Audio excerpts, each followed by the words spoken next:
So hello wizard विच और अनजान मगलू लोगो, जिन लोगों ने मेरा चैनल सब्सक्राइब नहीं किया वो मेरे चैनल को सब्सक्राइब जरूर कर दे और मुझे इंस्टाग्राम पर जाकर ज़रूर फॉलो कर लेना। और जो लोग इंटरेस्टेड हो मेरे चैनल की मेंबरशिप लेने के लिए वो इजीली ज्वाइन बटन पर क्लिक करके चैनल की मेंबरशिप ले सकते हैं। तो दोस्तों आज मैं फैंटास्टिक बीस्ट 4 के बारे में बात करने वाला हूँ कि क्या फैंटास्टिक बीस्ट 4 आएगी या नहीं, क्योंकि हम सबको पता है कि अगर द सीक्रेट्स ऑफ डंबलडोर अच्छी कमाई नहीं कर पाई तो शायद वार्नर ब्रोस फैंटास्टिक बीस्ट 4 और 5 को कैंसिल कर सकता है। और आखिरकार फैंटास्टिक बीस्ट 4 की स्टोरी क्या हो सकती है? तो दोस्तों फैंटास्टिक बीस्ट 1 की एंडिंग में ग्रिंडलवाल्ड खुलकर निकल कर आया था, जिससे ये कंफर्म हो गया था कि नेक्स्ट पार्ट में यानी द क्राइम्स ऑफ ग्रिंडलवाल्ड में ग्रिंडलवाल्ड को अब ये खुल के दिखाएंगे, उसे ज़्यादा स्क्रीन टाइम मिलेगा। और फैंटास्टिक बीस्ट 2 की एंडिंग के बारे में तो हम सबको पता है, क्रेडेंस डंबलडोर है या नहीं, ब्लड पैक टूटेगा या नहीं और एल्बस के बारे में बताया जाएगा या नहीं, इस चीज़ को लेकर द सीक्रेट्स ऑफ डंबलडोर की हाइप बनी। But the secrets of Dumbledore में कोई ऐसी चीज़ नहीं है जिसे लेकर ये एक्साइटमेंट हो कि इस बारे में हमें फैंटास्टिक बीस्ट 4 में दिखाया जाएगा। इनफैक्ट फैंटास्टिक बीस्ट 3 की एंडिंग ज़्यादा कुछ खास भी नहीं है और ना ही किसी तरह का सस्पेंस क्रिएट किया था जिस तरह से फैंटास्टिक बीस्ट 1 और 2 ने किया है, उस तरह की एंडिंग फैंटास्टिक बीस्ट 3 की तो बिल्कुल भी नहीं है। और फिलहाल के लिए सिर्फ यही लग रहा है कि फैंटास्टिक बीस्ट 4 में एल्बस और ग्रिंडलवाल्ड का ड्यूल दिखाकर ये फैंटास्टिक बीस्ट सीरीज को क्लोज कर सकते हैं, यानी फैंटास्टिक बीस्ट 5 नहीं आएगी।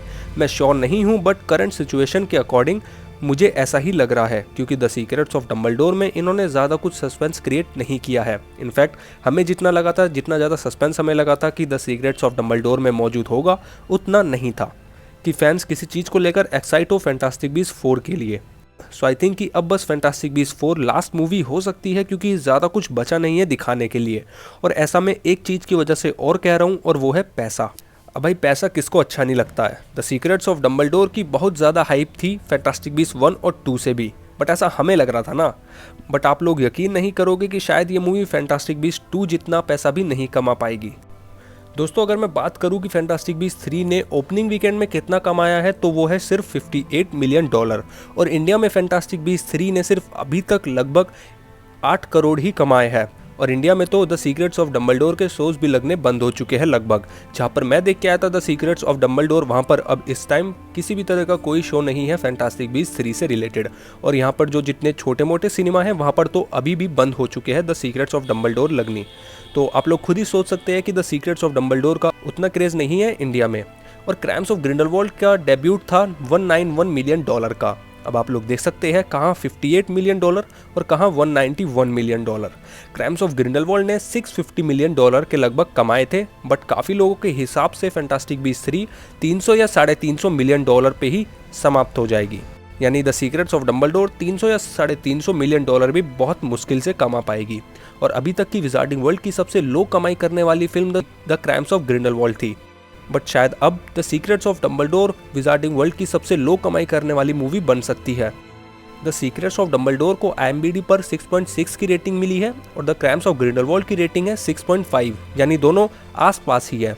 तो द सीक्रेट्स ऑफ डंबलडोर अच्छा नहीं कमा पा रही है। इनफैक्ट अभी तक के लिए वो तो द क्राइम्स ऑफ ग्रिंडलवाल्ड के आसपास भी नहीं है। और इन्हीं रीज़न के चलते मैं ये बोल रहा हूँ कि शायद हो सकता है कि अब वार्नर ब्रोस फैंटास्टिक बीस्ट 4 को ही लास्ट मूवी रखे। या आप लोग ये भी सोच सकते हैं कि अगर अच्छा नहीं कमा रही है तो 4 और 5 कैंसिल हो सकती है। बट मुझे ये लग रहा है कि अब ये 4 तो बना ही देंगे, जिसमें ये फैंटास्टिक बीस्ट सीरीज़ को क्लोज कर ही देंगे।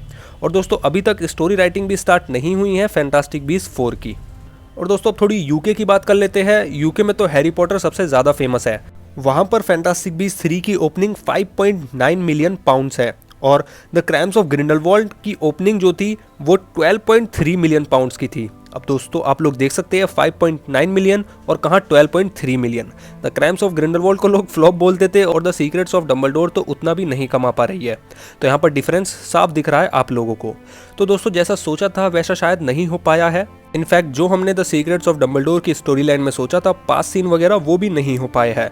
और कहीं ना कहीं इसमें गलती खुद वार्नर ब्रोस की भी है कि उसने जॉनी डेप को निकाला, जिस वजह से वो यहाँ पर मार खा गया। और दूसरी गलती जेके रोलिंग की खुद की है जो उसने ट्वीट करे। तो आप लोगों को क्या लगता है इस बारे में मुझे कमेंट बॉक्स में नीचे लिखकर जरूर बताना। फैंटास्टिक बीस्ट की 4 की स्टोरी लाइन आपके हिसाब से क्या हो सकती है वो बताना। और 4 और 5 आएगी, क्योंकि द सीक्रेट्स ऑफ डंबलडोर तो अच्छा कमा ही नहीं पा रही है। बट जहाँ तक मुझे लगता है मैंने आप लोगों को बता दिया है कि फैंटास्टिक बीस्ट 4 लास्ट मूवी हो सकती है, कि जिसमें एल्बस और ग्रिंडलवाल्ड का बैटल दिखाकर मूवी खत्म कर सकते हैं। तो दोस्तों ये थी मेरी आज की वीडियो। आई होप आप लोगों को पसंद आई होगी। पसंद आई हो तो चैनल को जरूर सब्सक्राइब कर देना और वीडियो को जरूर लाइक कर देना।